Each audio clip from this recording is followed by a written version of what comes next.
अस्सलाम वालेकुम। वालेकुम छा अस्सलाम। नाल तव्हांजो?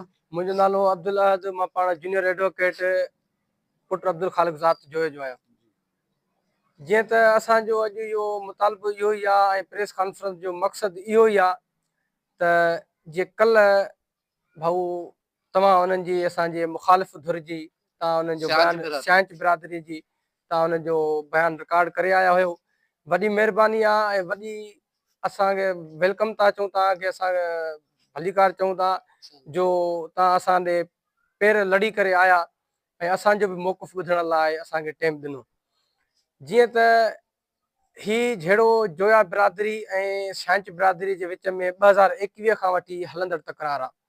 उन विच में असांजा जेके बिरादरी जा कुझु माइट हुया पोइ उन्हनि जो ऐं छांच बिरादरीअ जे विच में उन्हनि जो झेड़ो थी पियो, तकरार थी पियो कुझु घिटीअ जे मामले ते। असांजा माइट हुया फारूक अब्दुल्ला जोयो जेको पंहिंजी जॻह तमीरात कराए रहियो, बल्कि न उहो पंहिंजे का बि हिकु इंच जे बराबरि बि ॿार न पियो वधाए, बसि हुननि पंहिंजे तरफ़ खां ॼाणी वाणी हुननि सां माना ॾाढा ई करे हुननि सां झेड़ो करण लाइ आया।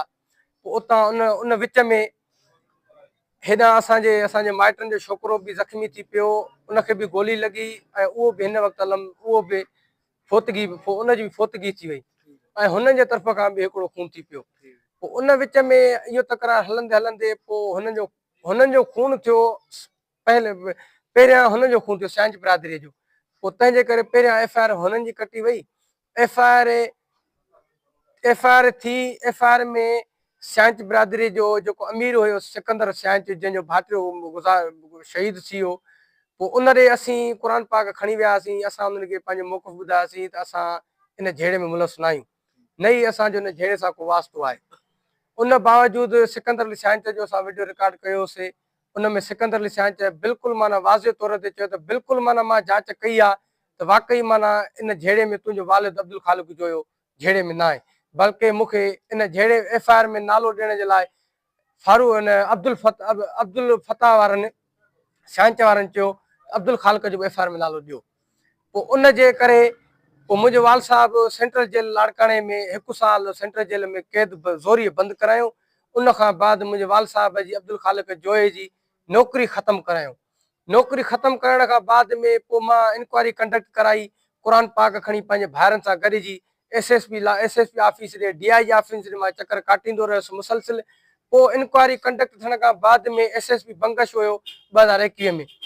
उन शिफ़ाफ़ ऐं माना पाक उन इंक्वायरी कंडक्ट कराई बाला ऑफिसरनि जे माना उन्हनि जे अंडर में।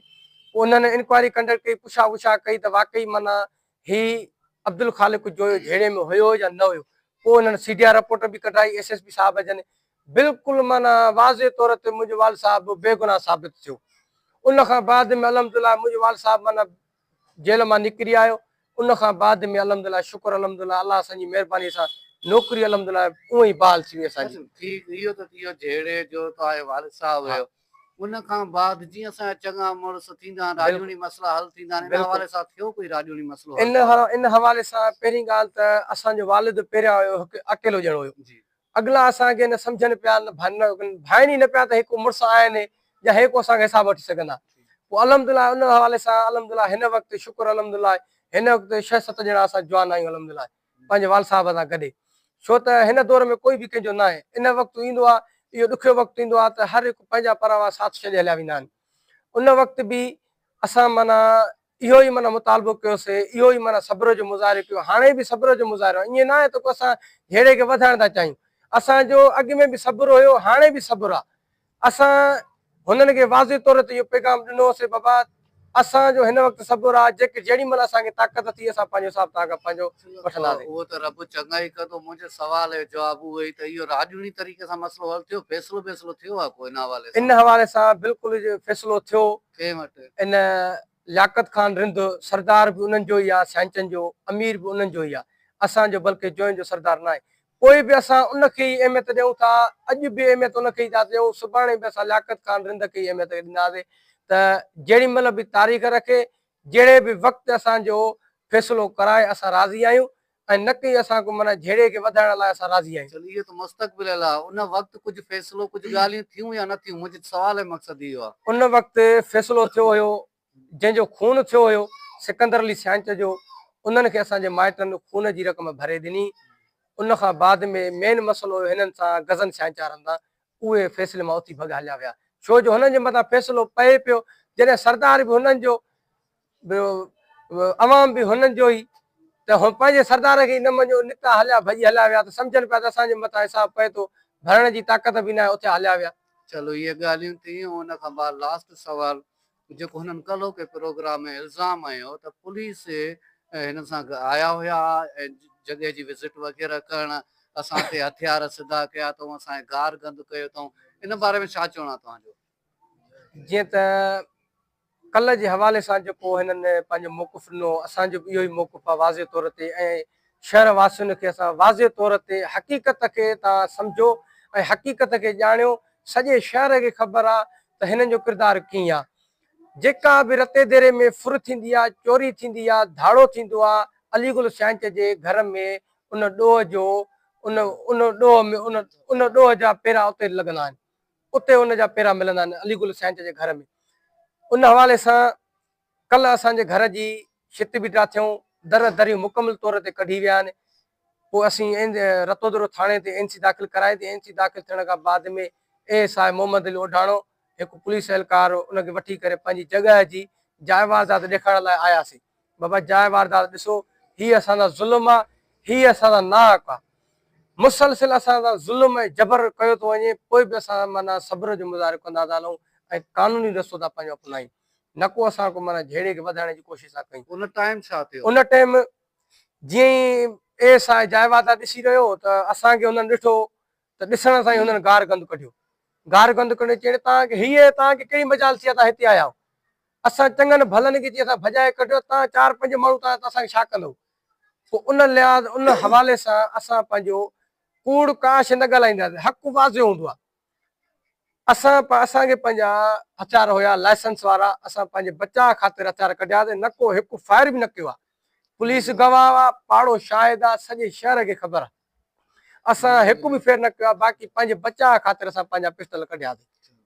अच्छा हक़ीक़त इहा आहे त मुंहिंजी बि ज़िंदगी गुज़री आहे हिते शहर में, बिल्कुलु शायदि तव्हांजे मोहल्ले में रहो। बिल्कुलु बिल्कुलु सही। अॼु ताईं मां जोया बिरादरी ऐं छांच बिरादरी में को फ़र्क़ु न ॾिठो आहे। छा था सम्झो इहो मसइलो अमून तरफ़ ईंदो? असल में असां साईं त तव्हां जवाबु ॾींदो? हा जी। असल में असां भाऊ यकीन सां अलाह ॼाणे थो, अलाह ॾिसे पसे थो, असांखे असांजे मथां एॾो ज़ुल्म कयो आहे, रब जी ज़ात जो कसम आहे। 6 सालनि खां बेगुनाह पंहिंजे घरनि खां बेघर कयो वियो आहे। उन खां अलावा 35 लखनि जो असांखे हिन नुक़सानु आहे बेवाजिबी। रब जी ज़ात जो कसम खणी था ॻाल्हि कयूं, असांखे हिननि एॾो ज़ुल्म कयो आहे, एॾो ज़ुल्म कयो आहे जो ॿुधाइण जोॻो ई न आहे। ॿुधायूं त रब जी ज़ात जो कसम था साफ़ ई ॿाहिरि बि रोई वेही रहंदो था। हक़ीक़त आहे जहिड़ा त आहिनि नुक़सान तबाही न।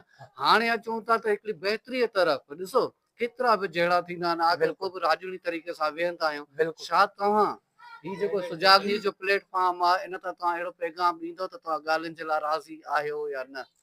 असां भाऊ अॼु बि ॻाल्हियुनि जे लाइ राज़ी आहियूं, सुभाणे बि असां ॻाल्हियुनि जे लाइ राज़ी हूंदासीं।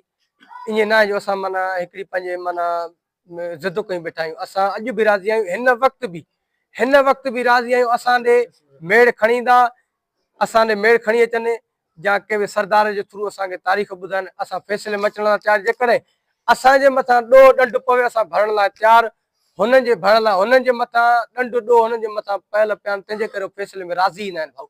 असां अॼु बि राज़ी आहियूं। असां न को खून करण जे लाइ न को खून करण था चाहियूं, न कंहिंखे नुक़सानु करण था चाहिनि। हो बि असांजा पाड़े जा भाइर हुया, पर हुननि जेके ज़ुल्म कया आहिनि उहे इंतिहाई माना बर्दाश्त जोॻा न आहिनि ज़ुल्म। आख़िर में कहिड़ी अपील करणु चाहींदो? असीं अपील इहा ई करणु चाहींदासीं त ख़ुदा रा असां हिन शहर जा अमन पसंद माण्हू आहियूं। तव्हां कंहिंखां बि पुछा कयो त वाक़ई हिननि जोयनि हिननि मिसकीननि कंहिंजे मथां ज़ुल्म कंहिंजे मथां कयो आहे, कंहिंसां नाजाइज़ी कई अथऊं। सॼे शहर खे ख़बर आहे, रब जी ज़ात जो कसम आहे, हिननि असांखे केतिरो नुक़सानु ॾिनो आहे, केतिरो ज़ुल्म कयो आहे। असां DIG लाड़काना नासिर आफ्ताब पठान साहिब जन खे, SSP लाड़काना अहमद फैसल चौधरी साहिब जन खे असां पुरज़ोर इहा ई अपील था कयूं त हिते रते देरे में जेका बि चोरी ॾो धाड़ो जेको बि थिए थो उनजो पहिरों सिधो अलीगुल साईं जे दर ते वेंदो आहे। हिननि जो वॾो नेटवर्क आहे ऐं वांटेड क्रिमिनल्स आहिनि, हे नोटोरस क्रिमिनल, हिक हिक जे मथां 25 30 एफआईआर दाख़िल थियल आहिनि ऐं मर्डर केस जा इनवॉल्व अब्दुल गनी सैंच, अब्दुल हफीज़ सैंच सरेआम पंहिंजे घरनि में वेठा आहिनि। पुलिस खे जुरत न आहे जो उते वञी सघे। असां उन्हनि खे एसपी साहब खे इहा अपील था कयूं, ख़ुदा रात इन नेटवर्क खे सैंच गैंग खे ख़तम कयो वञे ऐं रते दरे जे अमन खे अमन अमान खे बरक़रार रखियो वञे। असांजी इहा अपील आहे।